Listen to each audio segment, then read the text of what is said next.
Alors là, on va parler de sclérose en plaques, Covid et vie quotidienne. Hein. Donc c'est un trio là. Donc on peut peut-être passer à la diapositive suivante tout de suite. Justement, on a eu beaucoup de questions sur la vie quotidienne. Je laisserai, je vous laisserai parler et je vous poserai les questions au fur et à mesure, parce que justement, c'est quelque chose qui inquiète beaucoup les patients. Sûrement, sûrement. Donc on passe à la diapositive suivante. Donc cette Covid et travail. Est-ce que je peux travailler? Est-ce que je dois continuer à travailler? Peut-être qu'on va poser la question à Michael dans un premier temps. Oui, Marc, alors question très importante sur l'activité professionnelle. On a reçu beaucoup de questions de nos patients. Alors je parle pas d'aujourd'hui, je parle depuis le début de l'épidémie. Beaucoup de patients qui nous ont posé des questions par rapport à leur activité professionnelle ou également par rapport à leur entourage, par rapport à leurs conjoints qui parfois travaillent, parfois même dans un milieu à risque ou exposé. Donc, que faire dans ce genre de situation? Alors, pour soi-même, bien sachez que si vous êtes un patient considéré comme fragile, c'est-à-dire si jamais vous avez un traitement immunosuppresseur, et par traitement immunosuppresseur, vous savez qu'on entend en somme tous les traitements de fond que l'on prescrit à l'exception des traitements injectables, de l'interféron ou de la Copaxone. Eh bien, dès le début de l'épidémie, vous avez eu la possibilité de vous auto-déclarer comme personne fragile. Et cette autodéclaration se fait sur le site amedi.fr. Donc, c'est vous qui vous auto-déclarez comme personne fragile et ça vous permet d'obtenir un arrêt de travail qui va être automatiquement reconductible pendant la durée du confinement. Alors, c'est une démarche que vous faites sur le site amedi.fr, mais sachez que ça concerne également les patients qui dépendent de régimes spéciaux de la sécurité sociale, pas seulement le régime général, ça marche également pour les autres régimes. Éventuellement, peut-être la seule question à laquelle je ne saurais pas répondre, c'est si jamais on a des patients qui relèvent de la caisse de santé monégasque, où là, j'avoue que j'ai pas eu ce cas de figure, mais d'une manière générale, on peut s'autodéclarer. Il y a une autre exception qu'il faut savoir, si jamais certains de nos patients sont eux-mêmes des soignants, le personnel soignant ne peut pas s'autodéclarer comme personne à risque. Il faut que cette déclaration passe par le médecin traitant. C'est la seule exception. En ce qui concerne le conjoint, il n'y a pas d'autodéclaration, mais malgré tout, il faut savoir que quand on est conjoint d'une personne fragile, alors on peut aller voir son médecin traitant et le médecin traitant a aussi la possibilité de faire un arrêt de travail pour le conjoint. Tout ceci, bien sûr, dans l'hypothèse où le télétravail n'est pas possible.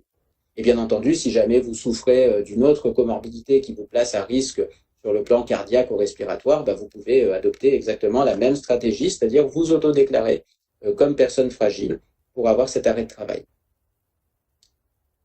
Ken, tu as parlé des conjoints, mais qu'est-ce qu'il en est des enfants? Surtout avec la promesse du gouvernement de la reprise le 11 mai. Est-ce que tu peux nous en dire plus sur justement les enfants et les patients atteints de sclérose en plaques, parce que c'est une question qui revient beaucoup sur les enfants et notamment la reprise de l'école. Alors, c'est vraiment une question très difficile, c'est une question très importante et c'est une question à laquelle il est difficile de répondre. Alors, tout d'abord, qu'est-ce qu'on sait sur le rôle, on va dire, des enfants dans la diffusion de l'infection au Covid-19 ? C'est encore un petit peu flou. C'est-à-dire que, la certitude, c'est que depuis le début, on voit que les enfants sont relativement épargnés du moins par les formes graves d'infection au coronavirus. C'est-à-dire qu'il y a très peu d'enfants qui sont diagnostiqués positifs au Covid-19. Donc ça veut dire tout simplement soit qu'ils ne sont pas infectés, soit qu'ils sont infectés mais avec très peu de symptômes, à tel point qu'on ne le suspecte pas et qu'on ne le diagnostique pas. Et donc ça, c'est vrai que ça peut représenter un danger dans le sens où, comme Christine vous a dit au début, une personne malade peut en contaminer 4 ou 5 autres, et donc ça sous-entendrait que les enfants pourraient être vraiment des vecteurs du virus et le répandre autour d'eux. Alors, il y a encore un débat dans la communauté scientifique pour savoir si les enfants sont vraiment aussi contagieux que les adultes quand ils sont malades. Ça, pour l'instant, on ne le sait pas, tout simplement parce que s'ils n'ont pas de symptômes, ils toussent pas, ils toussent moins. Alors, c'est vrai qu'ils vont beaucoup plus difficilement appliquer la distanciation sociale et les gestes barrières. Hein. C'est vrai que c'est difficile d'expliquer à un enfant de 3 ans qui doit pas s'approcher de son grand-père, de sa grand-mère, de ses petits copains, de sa maîtresse, etc. Mais en même temps, peut-être qu'ils sont un petit peu moins contagieux que les adultes, tout simplement parce qu'ils excrètent moins de virus que nous. Donc, vous voyez, il y a beaucoup de questions auxquelles on ne sait pas trop répondre. Alors, pour la reprise de l'école, en tout cas, les informations, elles évoluent un petit peu au jour le jour, hein, mais des dernières informations qu'on a pu avoir, il semblerait quand même que cette reprise de l'école, elle soit pas obligatoire. Donc, il y aura vraiment, apparemment, la possibilité, si vous le souhaitez, de ne pas remettre vos enfants en milieu scolaire. Donc, je pense qu'il faudra vraiment voir là encore au cas par cas. Peut-être que pour des personnes fragiles, du fait d'autres comorbidités, il sera peut-être recommandé, au moins dans un premier temps, de pas rescolariser les enfants. Mais pour l'instant, c'est encore un petit peu tôt pour le dire. Christine, je ne sais pas si toi, tu as d'autres infos ou d'autres conseils. En fait, ce qui se passe, c'est que les virologues pensent, comme tu l'as dit, que les enfants peuvent porter le virus, mais pas forcément être contagieux. Hein. Même s'ils sont positifs, ils sont pas forcément contagieux. Et donc maintenant, leur phrase clé, c'est ne confondez pas portage et contage. Donc c'est un petit peu délicat, surtout dans un atelier comme celui-ci, de conseiller de ne pas remettre les enfants à l'école parce que forcément, ils vont revoir leurs copains, hein, même si vous allez en inviter qu'un à la maison, et ça suffit pour que le copain en question soit porteur, non contagieux. Et si vous commencez à restreindre à ce moment-là, vous allez en fait finalement rester en confinement total. Il va pas vous accompagner faire les courses, il va pas jouer avec les jouets de la famille. Donc c'est un petit peu difficile. Surtout que vous verrez quand on va vous parler des différents traitements de la sclérose en plaques, on a vu des questions là-dessus. Le fait d'avoir une sclérose en plaques ne vous fragilise pas plus d'attraper le Covid. Et les traitements qu'on donne actuellement dans la sclérose en plaques, sans citer tous les noms, parce qu'ils diminuent la réaction inflammatoire liée au virus, auraient, à prendre avec des pincettes, mais auraient une activité relativement protectrice sur les formes graves de Covid. Donc, il va bien falloir à un moment sortir de chez soi et laisser les enfants, en leur expliquant l'importance des gestes barrières, laisser les enfants retourner à l'école, surtout que normalement le gouvernement va prendre va mettre en place des restrictions pour que justement les enfants soient pas les uns sur les autres dans les classes. Maintenant, il faut pas se leurrer. Quand ils vont aller jouer, ils vont être les uns en face des autres, ils vont se prêter les jouets, ils vont se prêter les vêtements. Donc, je crois qu'il faut pas vous mettre dans la tête qu'il va être dangereux de remettre son enfant à l'école, où on l'a vu dans les questions chez la nounou. Hein. Chez la nounou, il y a pas 10 enfants, il y a 2, 3 enfants, et donc il va falloir quand même ressortir de chez soi avec les précautions qu'on est en train de prendre en ce moment. On va les mettre en place pour plusieurs mois. Hein. On est parti jusqu'à 2021 s'il n'y a pas d'autres vagues. Donc il faut commencer l'éducation si ça n'a pas été fait, et puis accepter que le déconfinement va avoir une fin. Diapositive suivante. Voilà, donc ça, c'était simplement pour vous remettre un petit peu. Alors, la diapositive est un peu chargée, hein, vraiment. Désolé si c'est pas suffisamment bien lisible, mais vous avez tout simplement le texte officiel avec la démarche d'autodéclaration. Vous avez l'adresse à laquelle vous pouvez vous autodéclarer, mais ça, je pense qu'on fera sur le site internet du centre une petite partie avec des ressources vraiment spécifiques au Covid, et puis éventuellement, on vous remettra cette adresse d'autodéclaration. On peut passer à la diapo suivante. Pour ce qui est des rendez-vous médicaux, donc effectivement, actuellement, c'est souvent difficile de voir son médecin ou son neurologue. Quelles sont les solutions qui peuvent être mises en place? On va peut-être demander ça à Michael. Oui. Marc, alors effectivement, là, comme on l'a dit, c'est pas toujours facile d'avoir un contact avec son médecin, d'avoir un contact avec le neurologue. Et puis, il y a beaucoup de patients qui craignent un petit peu de sortir de chez eux, de se rendre dans un cabinet médical, alors notamment chez les médecins généralistes, où on a peur peut-être de croiser des patients atteints. Alors, on essaie, bien sûr, de faire tout ce que l'on peut faire pour qu'il y ait des circuits vraiment séparés entre les patients suspects de coronavirus et les patients qui ne sont pas suspects, mais malgré tout, bien sûr, c'est vrai qu'on peut toujours être un petit peu craintif.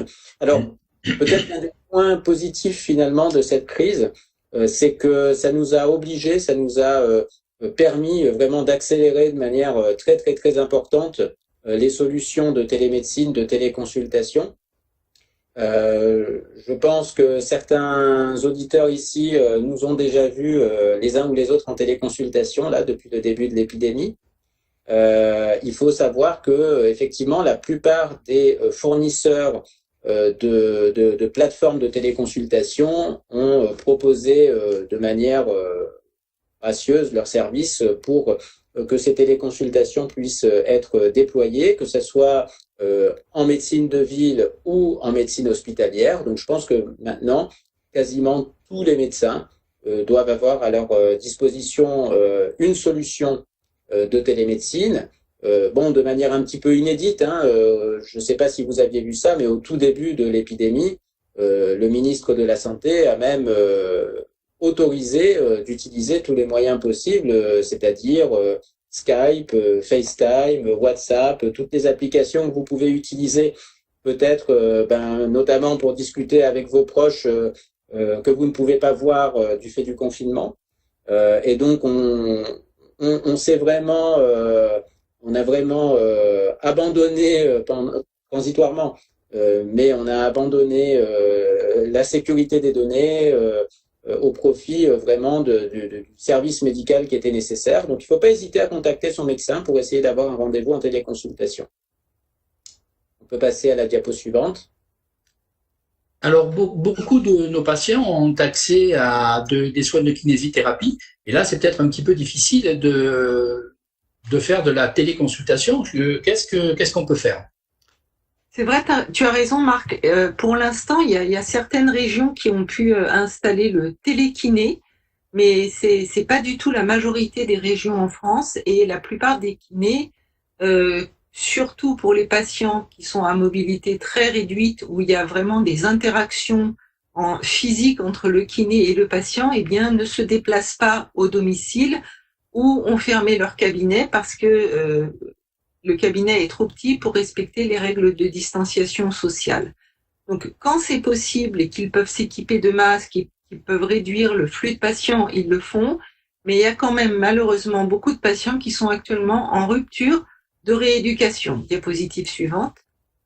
Ce qu'il faut savoir, c'est qu'actuellement, il y a eu une initiative de la Société francophone de la sclérose en plaques avec les rééducateurs qui en font partie, et notamment le docteur Donzé, qui ont, en accès totalement libre, fait des vidéos et des plaquettes, des tutoriels pour pouvoir faire de l'autorééducation, quel que soit votre degré de mobilité. Donc, il y a des gens qui ont des difficultés à marcher, il y a aussi des exercices pour les gens qui sont au fauteuil roulant, donc c'est extrêmement varié et vous retrouverez ces exercices sur le site du CRC, en téléchargement, en tout cas en consultation libre.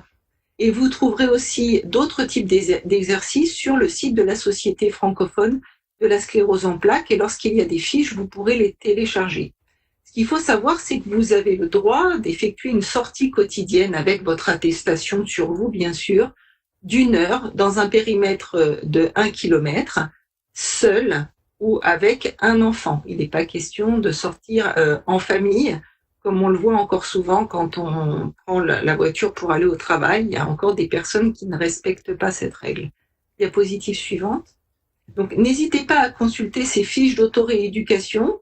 Il n'est pas trop tard pour prendre des bonnes résolutions et se dire qu'on va même pas appeler ça de l'autorééducation, on va appeler ça de la gym, et puis on va se dire que comme on est confiné et que peut-être on mange un peu plus, on va faire un petit peu plus d'exercice, et tant qu'à faire, ces conseils sont faits pour tout le monde, quelles que soient les difficultés qu'on a à se mobiliser chez soi.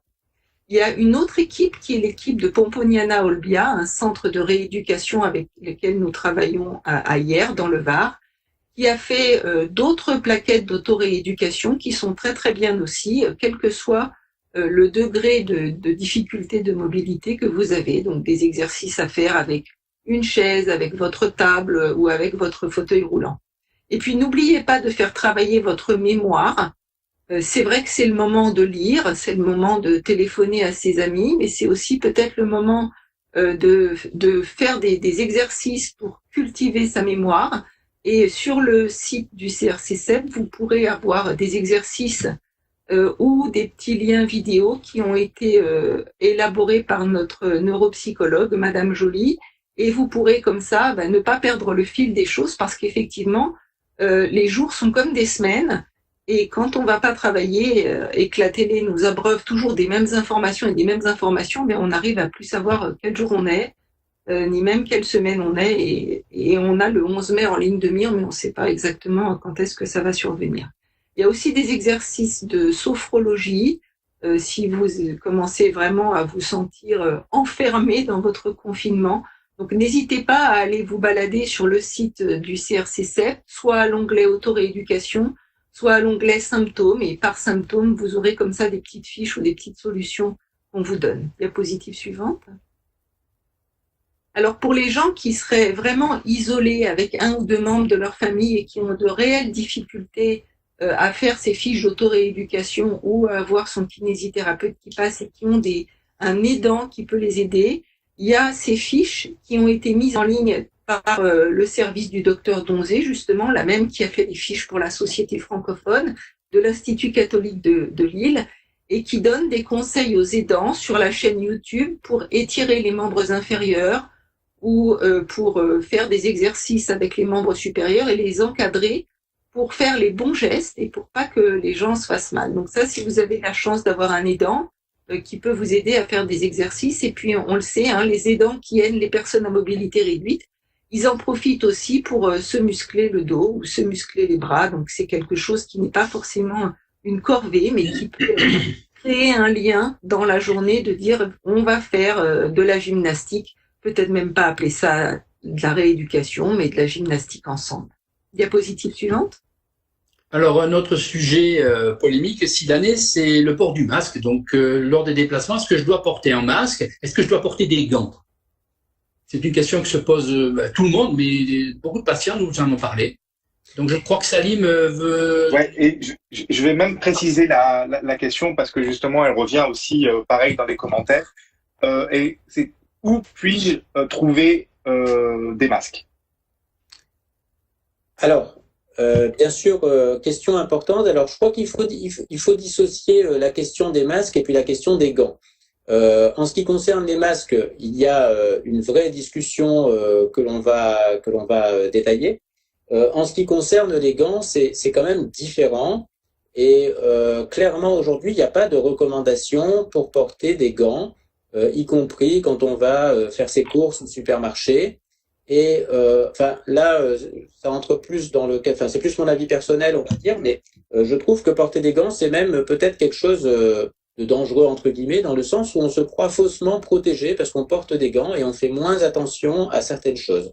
Donc finalement, ce qu'il faut savoir, c'est que quand on a si on pense avoir du virus sur les mains, la meilleure chose à faire, tout simplement, c'est de se laver les mains avec de l'eau et du savon ou avec de la solution hydroalcoolique.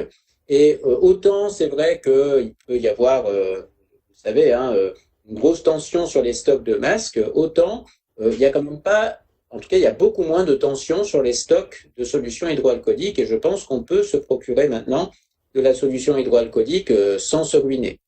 Donc pour la question des gants, vraiment je vais la mettre de côté parce que je pense pas que ça soit quelque chose que l'on doive recommander. Alors pour ce qui est du port du masque, c'est vrai, je trouve que il y a eu une communication qui a été peut-être pas très pédagogique au départ de la part des instances sanitaires, parce que c'est vrai qu'on a dit à un moment donné que ça ne servait à rien. Bon, en fait, c'est pas vraiment que ça sert à rien, mais c'est que dans la mesure où il y a eu un stock qui a été vraiment très très très limité, il a fallu au moins au départ limiter, avoir un petit peu une stratégie pour apporter les gants là où il y en avait besoin, c'est-à-dire pour les soignants. Alors là, c'est vrai que pour le déconfinement, il y aura probablement un port du masque qui sera généralisé et c'est vrai que chaque commune va petit à petit s'organiser pour délivrer des masques à la population. Et je crois d'ailleurs que Christine avait des informations à ce sujet, hein, sur le port du masque à Nice en tout cas. En fait, Michael, j'habite Nice.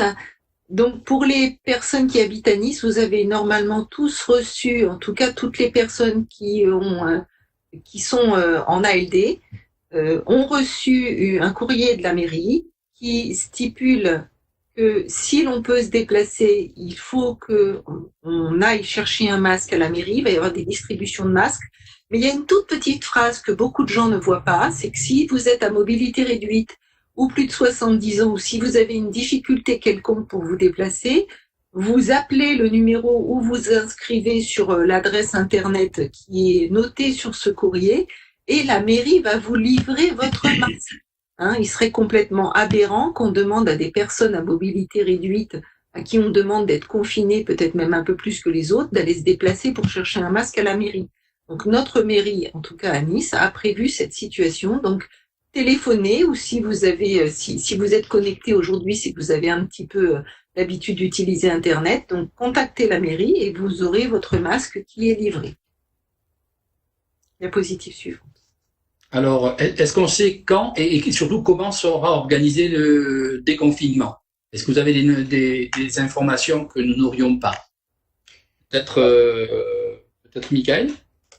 C'est pareil, je vais même rajouter une question qui est avec ce thème-là. C'est est-ce que les activités, notamment, est-ce qu'on pourra aller chez le kiné? Est-ce qu'on pourra reprendre le travail comme avant? C'est des questions qui reviennent beaucoup. Est-ce que, Mickaël, tu peux nous en dire plus? Alors, il y a des choses dont on a déjà parlé un petit peu dans les diapos précédentes, mais c'est vrai qu'il y a encore beaucoup d'inconnus. Vous voyez que les informations changent un petit peu chaque jour. On a parlé de déconfinement par tranche d'âge, on a parlé de déconfinement par région ou par département, et puis finalement, le gouvernement a balayé de la main ces possibilités-là ces derniers jours. Donc, on ne sait pas encore exactement comment ça va se passer. Ce qui est sûr, c'est qu'il ne faut pas s'attendre le 11 mai à reprendre une vie normale, ça c'est sûr et certain. Donc, bien entendu, on n'ira pas se balader dans les lieux publics avec beaucoup de personnes. On n'ira pas dans les restaurants. On ne reprendra pas encore sa vie normale. Pour le travail, on ne sait pas encore comment ça va s'organiser. Je suppose que quand le télétravail sera encore possible, ce sera probablement à privilégier encore un petit peu. Donc, tout ça va se préciser sur les jours qui viennent, mais je pense qu'on va aussi vous informer au fur et à mesure. On vous dira comment vous pourrez rester informé par rapport à ça. Hein, Christine, je crois que tu voulais aussi rajouter quelque chose. Ce qu'on sait, par contre, c'est que si le 11 mai reste la date officielle du déconfinement, ça va être de la responsabilité de chaque entreprise pour la reprise du travail de décider. Ça va pas être le gouvernement, c'est vraiment le responsable de l'entreprise, même si c'est de la fonction publique, même pour les gens qui travaillent à l'hôpital, qui va devoir décider comment il va fonctionner pour son personnel. On a aussi des questions des enseignants. Le statut de personnes fragiles ou à mobilité réduite ne va pas prévaloir. Il faudra vraiment voir ça en direct avec votre employeur, qui, je pense, sera extrêmement raisonnable en termes de risque et, comme l'a dit Michael, favorisera le télétravail et la poursuite du télétravail quand c'est possible. Par contre, ce qui va poser un problème, c'est qu'il y a actuellement des patients qui restent à la maison avec le motif de garde d'enfants. Et là, il va probablement falloir changer un petit peu parce que ça va plus être valable. Il n'y aura pas de restriction quand l'école sera ouverte, si elle rouvre en alternance. Quand elle sera ouverte pour votre enfant, effectivement, il sera recommandé de mettre votre enfant à l'école. On a des questions aussi sur est-ce que je pourrais le mettre chez la nounou? Oui, vous pourrez le mettre chez la nounou, bien sûr, il n'y aura pas plus de risques qu'à l'école ou qu'à la crèche ou qu'à la garderie, ou même chez la maman du petit copain qui va en garder 2 ou 3 et qui sera pas là pour faire respecter les précautions comme il pourrait y avoir au niveau des organismes publics.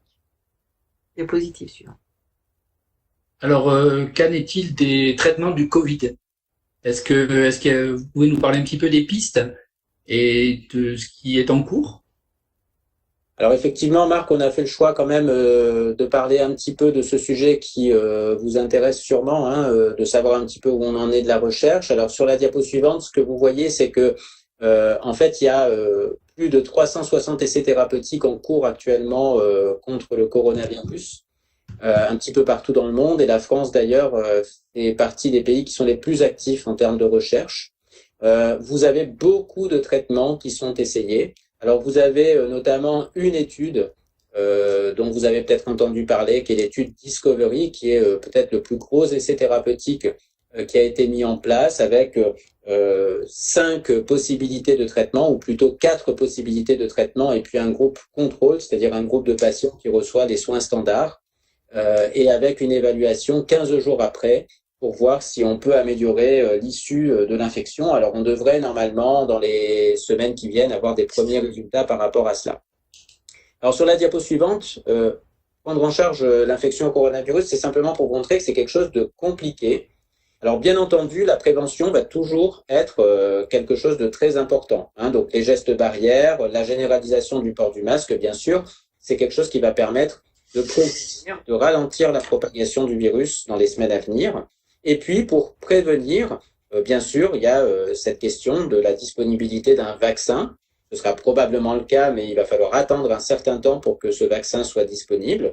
Et puis, vous avez déjà entendu parler de ce concept d'immunité collective, immunité de groupe, c'est-à-dire que si à un moment donné, plus de la majorité de la population française a contracté, développé des anticorps contre le virus, on pourrait penser que le virus ne va plus se répandre, puisque quand vous allez croiser quelqu'un, vous allez croiser quelqu'un qui est déjà immunisé, donc vous n'allez pas transmettre le virus. Bon, pour l'instant, ça c'est vraiment un concept très controversé, et on est loin d'avoir atteint le seuil nécessaire pour qu'il y ait une immunité de groupe, donc il ne faut pas compter là-dessus pour l'instant. Quand l'infection est vraiment déclarée, en fait, il y a 2 phases.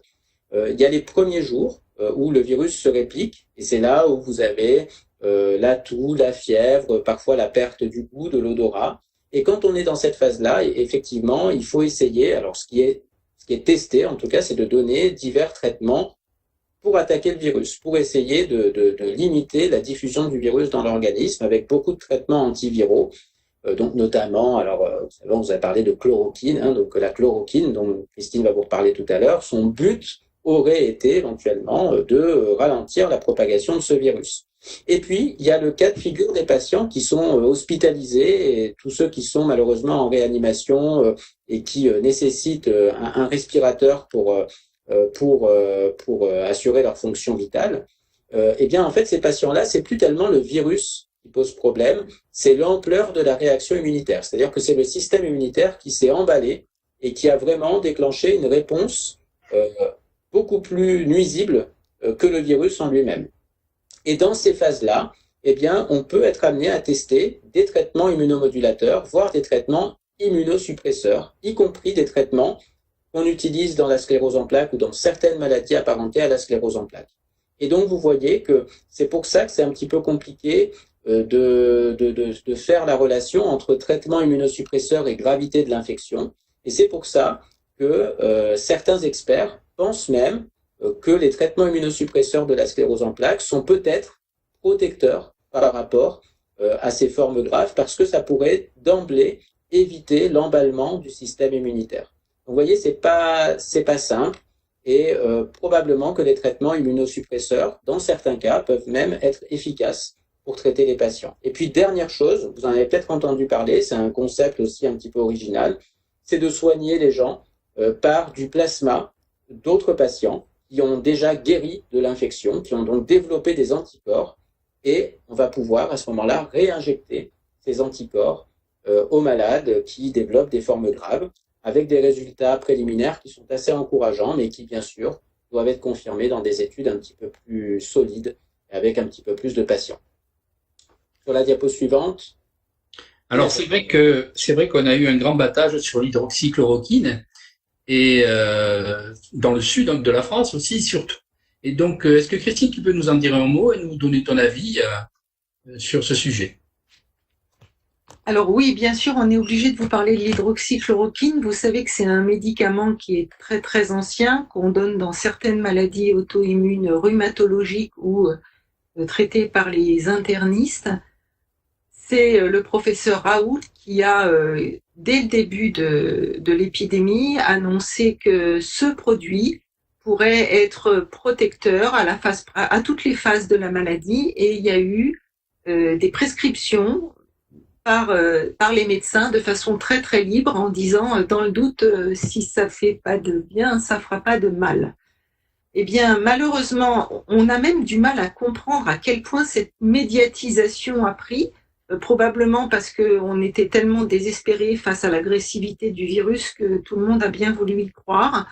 En tout cas, il y a 2 grosses études qui viennent de paraître dans des journaux internationaux, une qui vient de Chine parce que vous vous doutez que ils avaient beaucoup de patients à qui proposer la prescription d'hydroxychloroquine, et une qui vient de regroupement de cas européens, et les 2 études sont totalement négatives. Il y en a même une des 2 qui explique que si l'hydroxychloroquine est donnée trop tardivement dans l'infection à coronavirus, elle va aggraver la phase de détresse respiratoire, donc cette fameuse phase qui fait que on est obligé de prendre des patients en réanimation et de les mettre en ventilation assistée.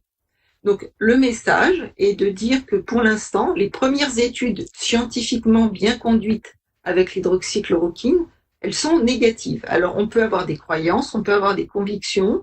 Le schéma que le docteur Cohen tout à l'heure vous a montré indique qu'il y a des études avec l'hydroxychloroquine et d'autres médicaments qui continuent, et que si vous voulez prendre de l'hydroxychloroquine, il faut absolument que ça soit dans le cadre d'une étude, il ne faut pas le prendre en préventif, même si vous auriez, on ne sait pas trop comment, la possibilité de vous en procurer. Donc attention, prudence avec ce médicament.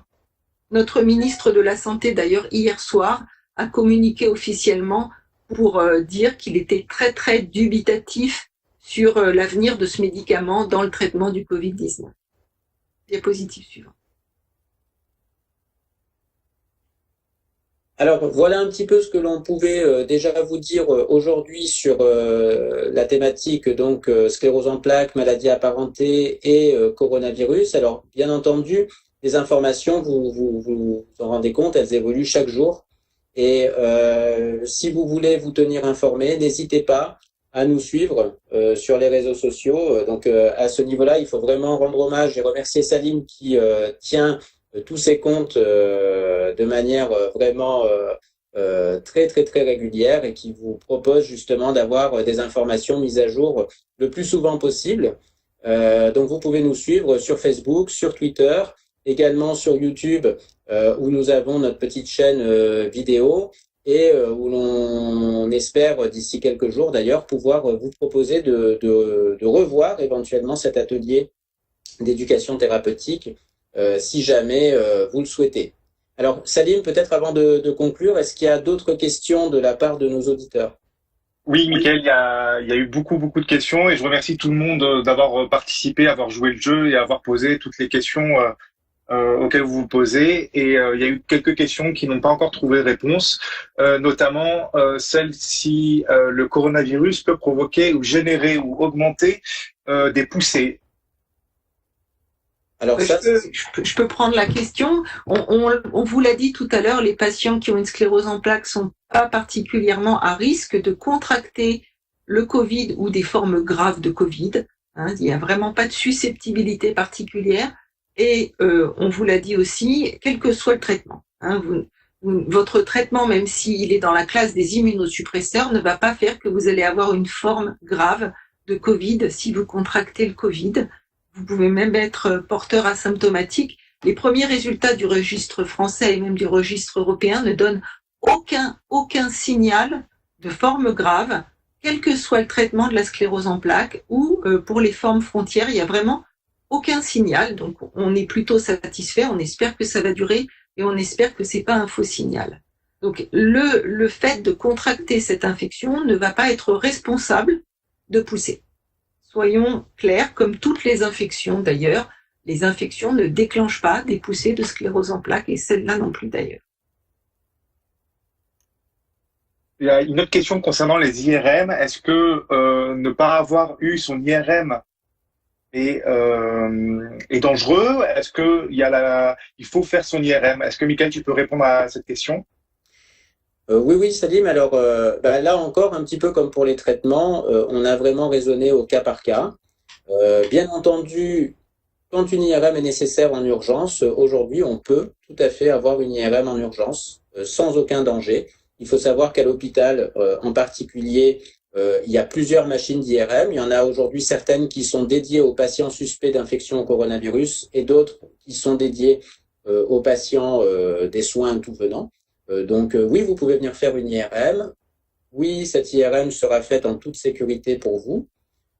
Mais bien entendu, quand il s'agit d'examens de suivi qui n'ont pas d'impact direct sur votre prise en charge, si on peut retarder l'examen de quelques semaines, voire même de quelques mois, on peut aussi tout à fait vous dire, voilà, votre examen est annulé, on le reportera un petit peu plus tard, tout simplement pour désengorger la demande au niveau des services de radiologie.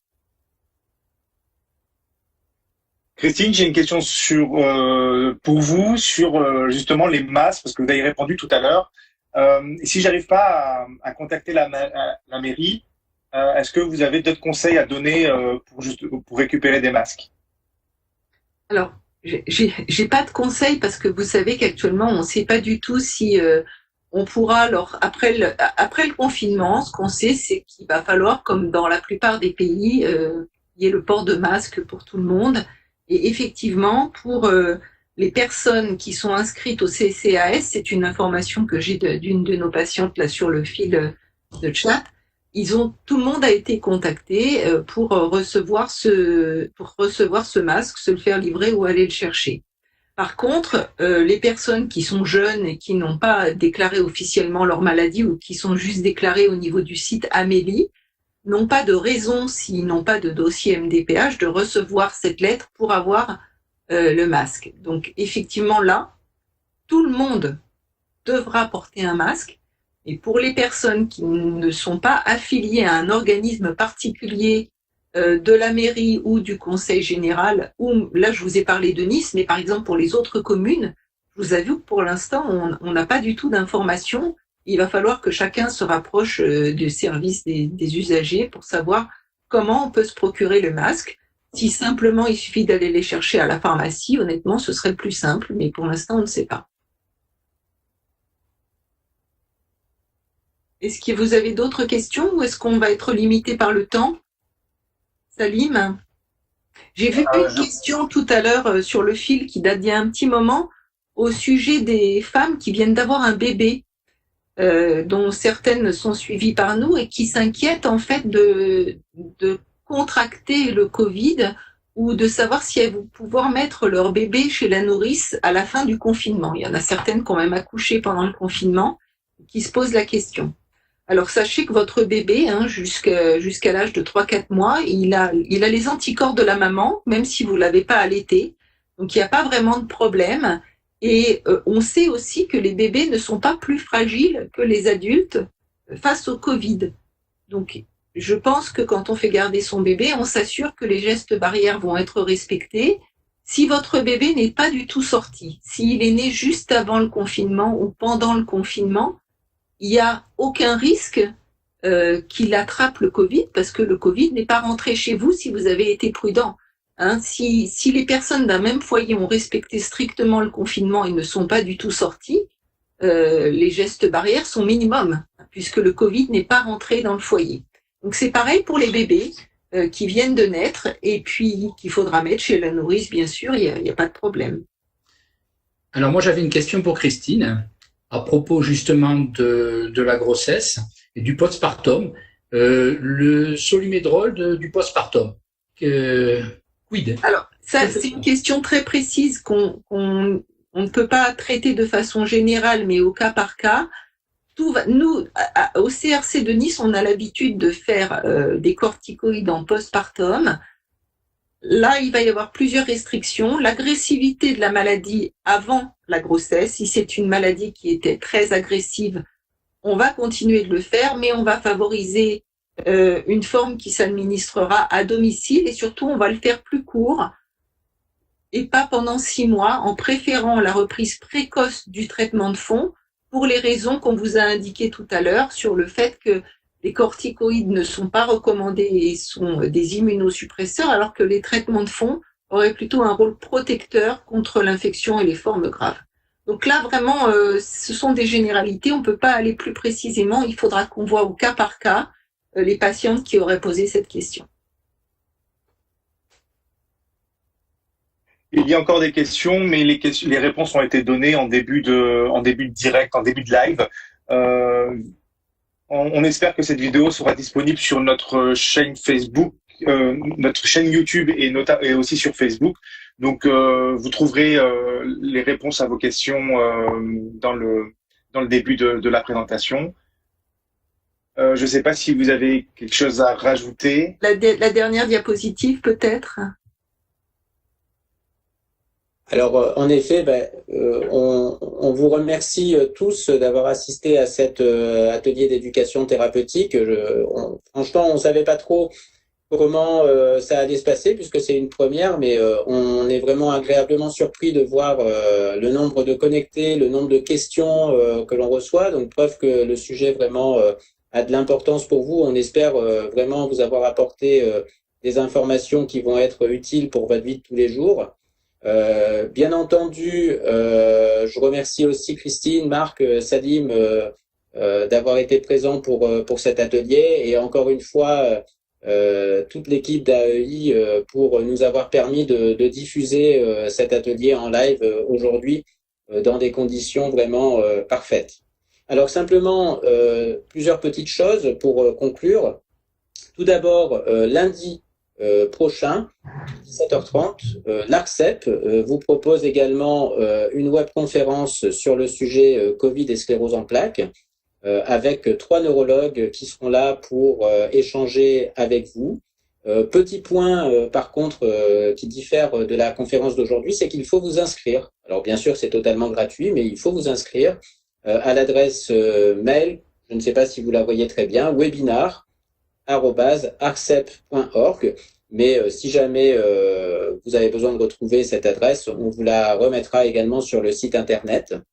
D'autre part, avant de fermer votre navigateur, vous allez avoir un petit questionnaire de satisfaction qui va être important pour nous, pour savoir un petit peu ce qui vous a plu et également ce que vous auriez peut-être souhaité voir dans cet atelier d'éducation thérapeutique. Ce sera utile si jamais on doit refaire des ateliers de ce type-là dans le futur.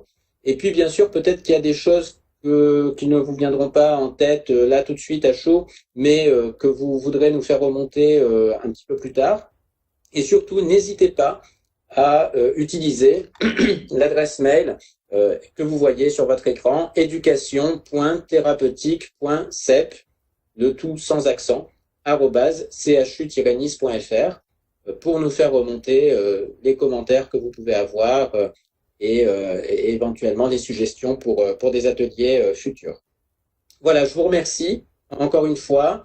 Je remercie AEI, Christine, Marc et Salim, et on espère vous revoir bientôt à l'hôpital et dans des conditions normales. Bon après-midi à tous. Au revoir à tous. Au revoir.